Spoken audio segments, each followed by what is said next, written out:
everyone and welcome back to my channel. My name is Shaki and today I'm going to be filming a book review.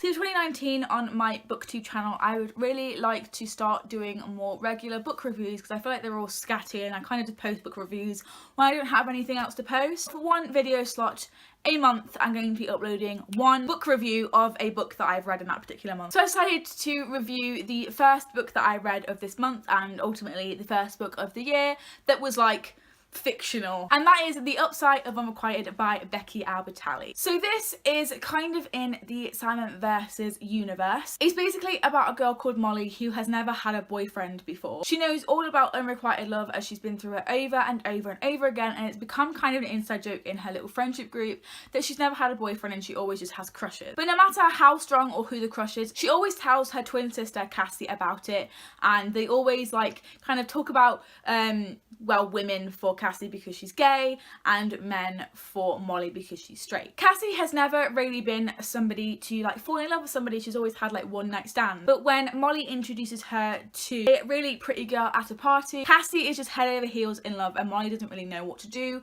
or what to expect because her sister has never been like this before. So Cassie's new girlfriend comes with a whole bunch of fun new people for Cassie and Molly to kind of interact with, and Molly scouts a really hipster kind of like hot boy called Will, and she thinks that if she can kind of win him over, she can like kind of raise her ranks and be on Cassie's level in terms of partners. And then comes one problem. She starts working at one of the local stores and she works with two lesbians, which I always found really great. And she also works with their son Reed. You can see where this is going. So Molly tells herself that no, she likes Will. When that little crush, the unrequited love, comes back for Reed, she doesn't really know what to do. Does she actually like Will, or does she follow her heart, risk it all and go for Reed, who might not even be into her? So I really enjoyed this. I gave it a 4 out of 5 stars on Goodreads, and it was a cute little diverse contemporary, everything that I wanted in a book from Becky Albertalli. She never disappoints. She certainly delivered for me. As I said, it is quite diverse. There is so much rep in here. It's unbelievable, and I think that's always something you can count on Becky for doing. She gets it bang on, and I feel like she does her research. She properly like dives into it and tries to get into the brains of teens, and it really pays off for her. I just feel like she really understands the people that she's writing about and that she's writing for, and therefore it's just everything that she writes is a recipe for success. I fell in love with Molly. Her vulnerability and trying to find someone to love just pulled at my heartstrings. Although she is an LGBTQ+, which a lot of Becky Albertalli's main characters are, she is plus size. She's so insecure about her weight and she just kind of thinks that everyone's looking at her, and I so relate to that on so many levels. It doesn't really help the family members in the story kind of like fat shame her, so I would definitely be wary of that because there is some fat shaming in here. Something I do definitely relate to is how Molly believes that she's losing Cassie to her new girlfriend, because I've been through it myself with my own sister, and I'm pretty sure a lot of siblings can say the same thing. I feel like Molly and the author ultimately make a really good point about how you're siblings but you kind of like grow distant when other people come into your life because you've had each other as like your best friend for all that time. You kind of start to take each other for granted, and I really like that aspect and I could relate on so many levels. Just before we move on, representation wise, her parents are gay. Something that really cool happens in this book and it kind of centers around the cool thing.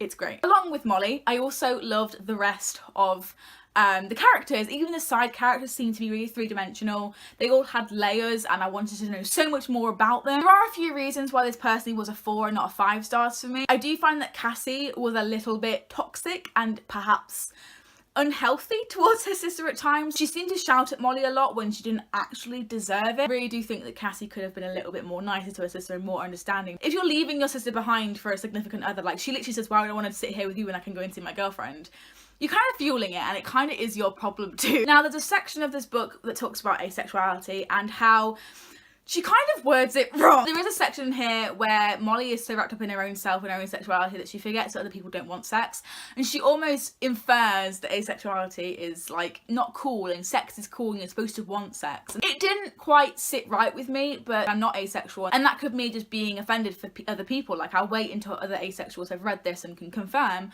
but for me it didn't really sit right. There was no real like climax. The awesome thing that I mentioned earlier that this book surrounds happens and you're kind of like, that was cool, but when's the next thing gonna happen? It is meaningful, don't get me wrong, but it's not exactly like plot twist, great plot, you know? It's very much centered around the characters and their feelings and character development. Molly trying to love herself and love other people at the same time, and her trying to pick between Reed and Will. I don't think her and Will shared anything in common, but you can make your own mind up about that when you read it. In conclusion, this book was very, very good, although it didn't have strong narrative points, and there were some questionable things said about asexuality, but all in all, I did enjoy this and gave it, as I said, a 4 out of 5 stars. Not all books need to be narrative structure geniuses with enigmas and foreshadowing and action codes. It can just be kind of simple, that focuses on teen characters who are realistic and having real life problems, and those that need to learn to love themselves can love themselves through Molly, and I think that's very, very, very important. So there was my review of The Upside of Unrequited by Becky Albertalli. If you agree with any of my opinions or even disagree, please let me know in the comment section below. If you'd like this review, please give it a massive thumbs up and subscribe. I make videos every single Tuesday for bookish content on this channel. If you want to see more reviews from me, I have a whole book review playlist, and if you have any books that you specifically want me to review and read, please let me know in the comments. Thank you so much for watching, and I'll see you next week for a brand new video. Bye! You've got a face for a smile, you know. A shame you're wasted when you're breaking me slowly. But I've got a world of chances.